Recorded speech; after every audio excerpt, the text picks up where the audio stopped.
Welcome to Balaji RS. ये आपकी class 6 है, राजस्थान हिस्ट्री की। अभी तक 5 क्लासें हो चुकी है। इसमें हमने जो है सभ्यताओं का टॉपिक कवर कर लिया है। मेवाड़, मारवाड़, बीकानेर और चौहानों का जो है इतिहास एक बार में हमने देख लिया, इनकी कल्चरल और पॉलिटिकल अचीवमेंट। अगर आपने ये क्लासेस नहीं देखी है तो आप प्लेलिस्ट में जाके चेक कर सकते हैं। आज का टॉपिक हम कछवाहा आमेर के जो शासक थे उनके बारे में पढ़ेंगे। बचे हुए जो छोटी मोटी रियासतें थी उनको कंप्लीट करके मीडिएवल वाली हिस्ट्री का टॉपिक ये चैप्टर क्लोज करेंगे। और आगे हम जो है राजस्थान के आर्ट एंड कल्चर को स्टार्ट करेंगे। तो इसको आज कंप्लीट कर लेते हैं। इसके ऊपर जो है आपको जो कल्चरल और पॉलिटिकल अचीवमेंट को बेस बना के ही चलना है एग्जाम में। और यहीं से आपके जो है कॉलेज प्रोफेसर हुआ या आरएस की प्री, दोनों में ही ये फायदा देगा। कछवाहा, तो इनके संस्थापक थे दुले राय। दुले राय या तेजकरण, ये इनका नाम है। और इन्होंने 2 लड़ाइयाँ लड़ी थी। एक तो दौसा के बड़गुज्जर, तो दौसा के बड़गुज्जर को हरा के इन्होंने 1137 में कछवाहा शासन को स्थापित किया था। और मीणाओं को हराया था रामगढ़ में। ये दो है, दौसा के बड़गुज्जर और रामगढ़ के मीणा, इनको हराया था। और रामगढ़ को इन्होंने ना राजधानी बनाई थी। और इसी रामगढ़ को बाद में नाम चेंज करके इन्होंने जमवा रामगढ़ कर दिया था। जमवा रामगढ़ क्यों किया था? इनकी कुल देवी का नाम जो है जमवा माता है। तो इनकी कुल देवी है जमवा माता। इनके नाम पे इन्होंने अपने राजधानी का नाम जमवा रामगढ़ करा। और ये इन्होंने मीणाओं से जीता था। और एक दौसा के बड़गुजरों को हरा के इन्होंने अपनी शासन की स्थापना करी थी, दुल्हे राय। अब ये तो हुआ दौसा और उस तरफ का इलाका। अब आमेर में कब आए? तो ये आए थे 1207 में। और इनको लाने का श्रेय जाता है काकिल देव को। काकिल देव ने आमेर के मीणाओं को हराया था। तो आमेर में भी उस समय मीणाओं का शासन था। तो इनको हरा के इन्होंने 1207 में आमेर को अपनी राजधानी बनाई। और आमेर में कछवाहा वंश की स्थापना करी। फिर हम एक कालांतर में एक जो है भारमल करके राजा आए थे इनके। और इनके बारे में आपने थोड़ी बहुत आपने पढ़ी होगी, हरका भाई और अकबर की कहानी। और ये पहले राजा थे जिन्होंने अकबर की अधीनता स्वीकार की थी, भारमल। फिर इनके बाद जो है मानसिंह आए थे। मानसिंह ने आमेर के किले का निर्माण कराया था। आमेर के किले का निर्माण मानसिंह जी ने करवाया। इनकी पत्नी का नाम कनकावती। ये इंपॉर्टेंट पॉइंट है। इन्होंने जो है इस आमेर के किले में ही जगत शिरोमणि मंदिर बनाया है। जगत शिरोमणि मंदिर बनाया। और यहाँ पे कृष्ण जी की मूर्ति बसाई है, स्थापना करी है। कृष्ण जी की मूर्ति कौन सी है? वही मूर्ति है जो मीराबाई मेवाड़ की, वो जिस मूर्ति की पूजा करती थी वही मूर्ति इन्होंने जगत शिरोमणि मंदिर आमेर में स्थापित करी है। इन्होंने रानी कनकावती। ये सवाल पूछ लेंगे आपसे कि कृष्ण की मूर्ति मीराबाई वाली कहाँ पर है? जगत शिरोमणि मंदिर में। कहाँ पे लोकेशन कहाँ पर है? आमेर में है। इन्होंने स्थापित की थी कनकावती। मान सिंह जी के पत्नी है ये। मान सिंह जी के काल में ये स्थापित हुआ। इनके कुछ दरबारी कवि देख लेते हैं। दो है, एक तो पुंडरिक विठल और एक जगन्नाथ। पुंडरिक विठल जो है ये 5 रचनाएं प्रमुख है। इनमें से 3 तो ये है रागमाला, राग मंजरी और राग चंद्रोदय। रागमाला, राग मंजरी, राग चंद्रोदय। और 2 है नर्तन निर्णय, ध्वनि प्रकाश। नर्तन निर्णय, ध्वनि प्रकाश। तो आप किताबों का जो भी आपका टॉपिक है वो भी साथ साथ ही कवर हो रहा है। बाकी अगर कुछ बचेगी तो मैं एक लिस्ट बना के एक क्लास में उसको भी कवर कर लूँगा, आर्ट एंड कल्चर क्लास में। जगन्नाथ जी ने एक किताब लिखी थी, मान सिंह कीर्ति मुक्तावली। मान सिंह कीर्ति मुक्तावली। मान सिंह तो शासक थे ही, इनकी कीर्ति और मुक्तावली, ये इन्होंने 2 थे, पुंडरीक विठल और जगन्नाथ। फिर इनके बाद जो है मिर्जा राजा जयसिंह आते हैं। पहले तो ये मिर्जा राजा की इनको जो है को टाइटल मिला हुआ था। इन्होंने 46 साल तक जो है शासन किया था आमेर पर। और इन्होंने जहांगीर, शाहजहां और औरंगजेब तीनों का शासनकाल देखा था। इन्होंने आगे जाके आमेर में ही एक जयगढ़ किला बनाया है। जयगढ़ किला जयपुर में नहीं, जयगढ़ किला आमेर में। जयपुर के तो बाद में अभी स्थापना भी नहीं हुई, इसके बाद होगी, बनेंगे जयपुर। और इन्होंने जो है औरंगाबाद महाराष्ट्र में जयसिंहपुर नगर का स्थापना किया था। ये मिर्जा राजा जयसिंह के बारे में बात कर रहे हैं। आगे सवाई जयसिंह भी आएंगे, वो अलग है, ये अलग है, आपको कंफ्यूज नहीं होना है बस। जयगढ़ राजा मिर्जा राजा ने बनाया था और जयसिंहपुरा मिर्जा राजा। इनको संस्कृत हिंदी दो दो अपनी भाषा और दो उस समय की तो कामकाजी जो भाषा थी फारसी और तुर्की जो मुगल दरबार में चलती थी, ये चारों भाषा का इनको ज्ञान था। इनके दरबारी कवियों के बारे में देख लेते हैं, विद्वानों के बारे में। एक तो बिहारी जी है, इनका आसान है कि बिहार सत्सई इन्होंने लिखी थी। एक है राय कवि, इन्होंने जयसिंह चरित्र लिखा है। जयसिंह जी का नाम रही है मिर्जा राजा, इनके चरित्र के ऊपर किन्होंने लिखा, राय कवि ने। एक कुलपति मिश्र हुए थे, इन्होंने लगभग 40-50 किताबें लिखी थी और उसमें ज़्यादातर इन्होंने जो है मिर्जा राजा जयसिंह जी के जो दक्षिण के अभियान थे, साउथ में जो इन्होंने जो जो काम किए थे उसके बारे में ज़्यादा जानकारी इन्होंने दी थी। अगर एग्जाम में सवाल पूछे कि दक्षिण अभियान के बारे में मिर्जा राजा सिंह के इन्होंने जानकारी दी थी, तो कुलपति मिश्र ने, ये थे लेखक जिन्होंने सबसे ज़्यादा जानकारी दी। इस साउथ के अभियान में से एक जो महत्वपूर्ण था वो पुरंदर की संधि थी, 1665 में हुई थी, मुगल शासक और शिवाजी महाराज के बीच में। मुगल शासक की तरफ से जो है मिर्जा राजा जयसिंह पुरंदर की संधि को करने गए थे और शिवाजी महाराज से जो है इनसे कुछ शर्तें बनवाई थी। इनमें पहली प्रमुख थी कि शिवाजी महाराज के जो 36 किले थे उनमें से 23 मुगलों को मिलेंगे और इनके जो पुत्र थे संभाजी, उनको मुगल दरबार में मनसबदार के पद पे रखा जाएगा। और इस समय जो है इनका एक साक्ष्य और कौन देते हैं, एक इतालवी यात्री थे निकोला मनुची। निकोला मनुची जो इटली के यात्री थे, वो उस समय उसी काल में थे जब ये पुरंदर की संधि हो रही थी, तब ये वहीं थे और इन्होंने इसके बारे में अपनी किताब में लिखा था, निकोला मनुची।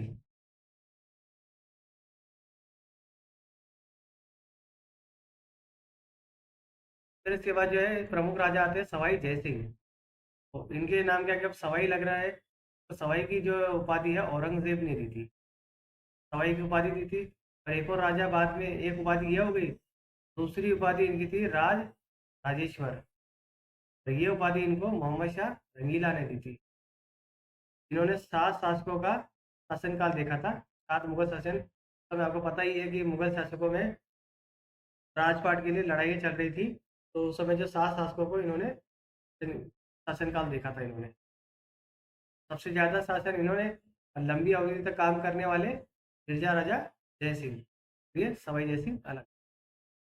फिर एक निर्माण कार्य इनका देख लेते हैं। एक तो पहला जो जयपुर का शहर है, का निर्माण कार्य इन्होंने शुरुआत करवाया था। इनके जो वास्तुकार थे वो विद्याधर भट्टाचार्य है। जयपुर में रहने वालों को पता ही होगा विद्याधर भट्टाचार्य, ये जयपुर के वास्तुकार थे और सवाई जयसिंह जी ने इनका निर्माण शुरू कराया था। इन्होंने 5 जंतर मंतर बनाए थे। ये सौर वेधशाला है, 5 है। एक तो दो तो कैपिटल में होगी, राजधानी में दिल्ली और एक जयपुर, और एक उज्जैन उज्जैन हो गया, और यूपी में बनारस और मथुरा। ये 5 जगह पे जंतर मंतर की स्थापना कराई थी। नाहरगढ़ इन्होंने बनाया था और एक जल महल बनाया था। हवा महल तो आगे आएगा, जल महल जो है इन्होंने बनाया था।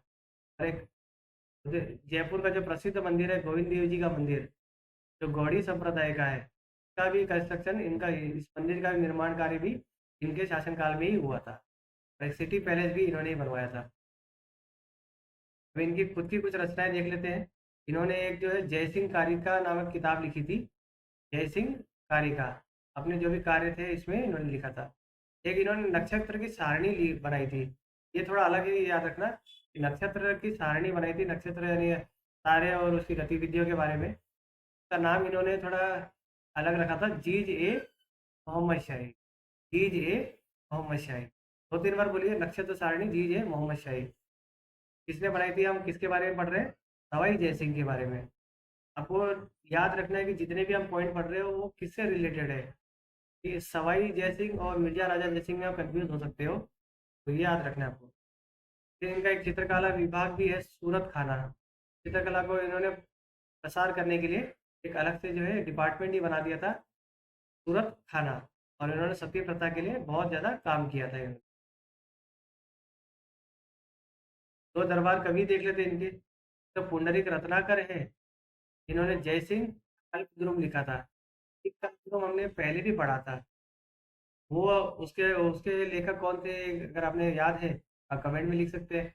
तो ये है जयसिंह कल्पद्रुम।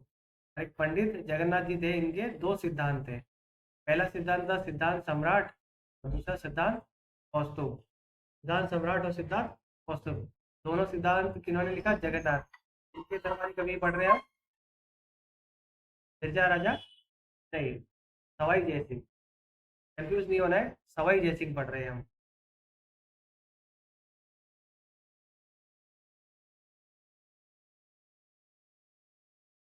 उसके बाद जो है ईश्वरी सिंह है। इनके लिए दो चार चीजें जो है, एक तो ईसर लाट, ये याद रखना है आपको, ईसर लाट सरगासुल। इन्होंने राजमहल का युद्ध लड़ा था माधो सिंह के साथ। माधो सिंह के साथ जब ये राजमहल का लड़ाई लड़ी थी, ये उसमें जीत गए थे। और इसकी खुशी में इन्हें ईसर लाट या सरगासुली का निर्माण कराया था।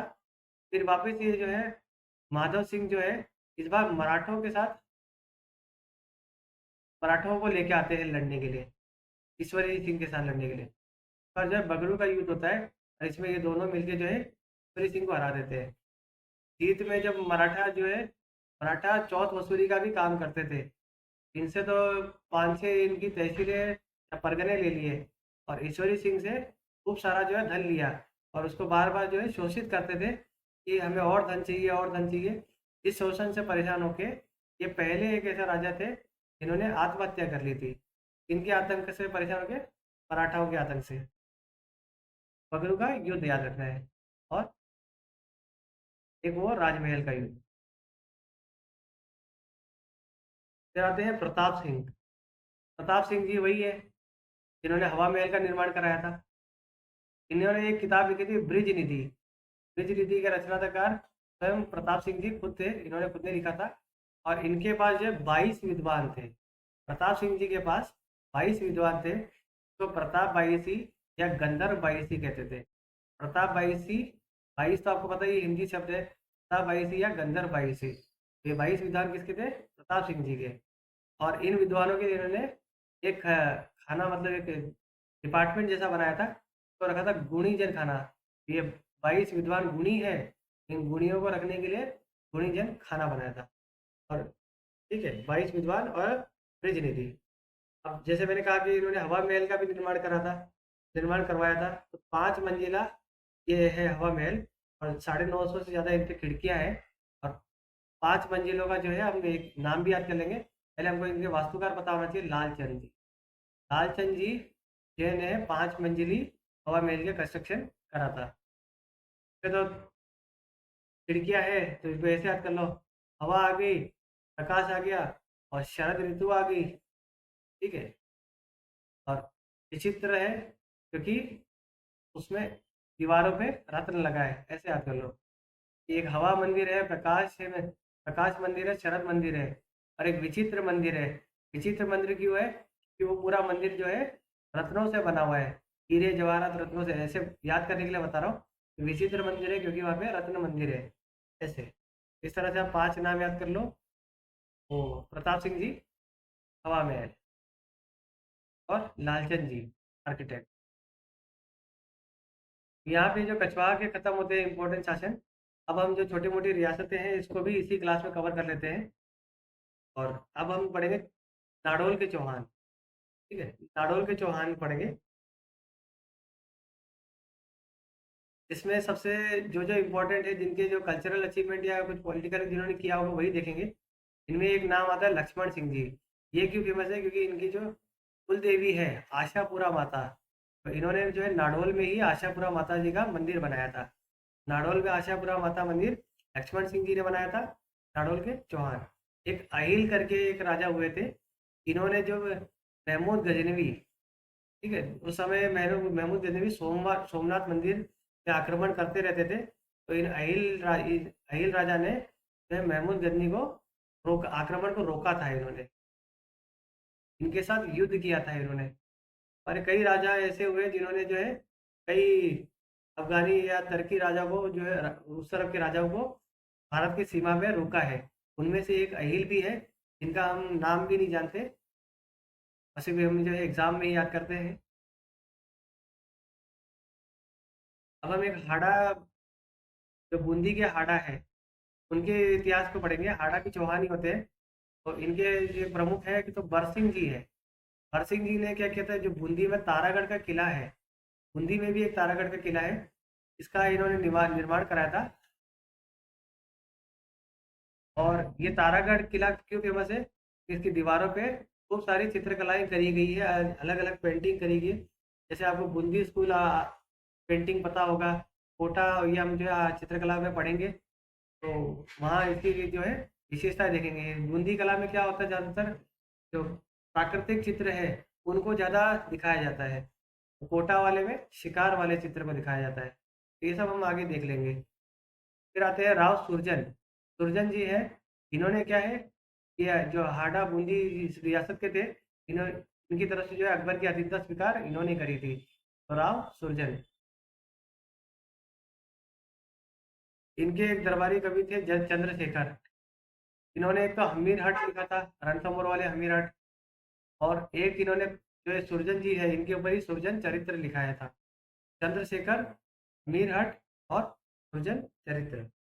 फिर इनके बाद एक बुद्ध सिंह जी आते हैं। इन्होंने, बुद्ध सिंह, कौन सा पढ़ रहे हैं हम? बूंदी के हाड़ा चौहान। तो बुद्ध सिंह जो है नेह तरंग नाम की किताब लिखते हैं। तो नेह तरंग, बुद्धि से आपके लोग बुद्ध से, दिमाग की बुद्धि से तरंग निकल रही है। वो तरंग जो किताब है बुद्ध सिंह जी ने लिखी थी। और इसका जो एक राजनीतिक एक प्रभाव ये पड़ा कि इस समय जब ये इनके बेटों में उत्तराधिकारी संघर्ष चल रहा था, दो बेटे थे दलेल सिंह और उमेश सिंह। इनके बीच में जो है मराठाओं का हस्तक्षेप शुरू हो गया था। दलेल सिंह जी ने आमेर के सवाई जयसिंह जी को अपने साथ ले लिया था, इन्होंने समर्थन किया था। तो वहीं जो उमेश सिंह थे, इनको जो मल्हार राव होलकर, मराठा हिस्ट्री में पढ़ेंगे, मल्हार राव होलकर वहाँ के प्रधानमंत्री जैसे थे एक आगे आगे। तो उन्होंने जो है उमेश सिंह का साथ दिया था इस उत्तराधिकारी संघर्ष में। फिर आखिर में एक विष्णु सिंह जी आते हैं, जो अंग्रेजों के साथ संधि कर लेते हैं 1818 में। जो आखिर में जो साइंस होता है, जो संधि होती है अंग्रेजी के साथ, वो करते हैं विष्णु सिंह। तो तारागढ़ किला हो गया, अकबर की अधीनता, हमीर हट, सुरजन चरित्र किन्होंने? चंद्रशेखर ने। बुद्ध सिंह ने नेहतरंग, मराठा दलेल सिंह और ये उमेश सिंह। मराठा से कौन आए थे, ये सवाल पूछते हैं कि मल्हार राव होलकर आए थे। और विष्णु सिंह वो थे जो जिन्होंने अंग्रेजों से हिंदी कर ली थी। ये हिंदी और इंग्लिश दोनों में है। आपको राजस्थान हिस्ट्री तो एक ही भाषा में पढ़ो तो भी कोई दिक्कत नहीं है। फिर इसके बाद जो होता है हाड़ा चौहान कोटा के। कोटा के हाड़ा चौहान, कोटा के तो माधव सिंह जी ने स्थापित किया था ये। माधव सिंह संस्थापक हुए इसके, कोटा में हाड़ा चौहान के। और इसके बाद जो है उमेश सिंह आते हैं, ये अंग्रेजों से संधि कर लेते हैं कोटा में। और ये संधि खास होती है क्योंकि इसमें ये अंग्रेजों से कुछ शर्तें मनवाने में राजी हो जाते हैं। तो इसमें एक शर्त है कि इनके जो वंशज होंगे वो राजा होंगे।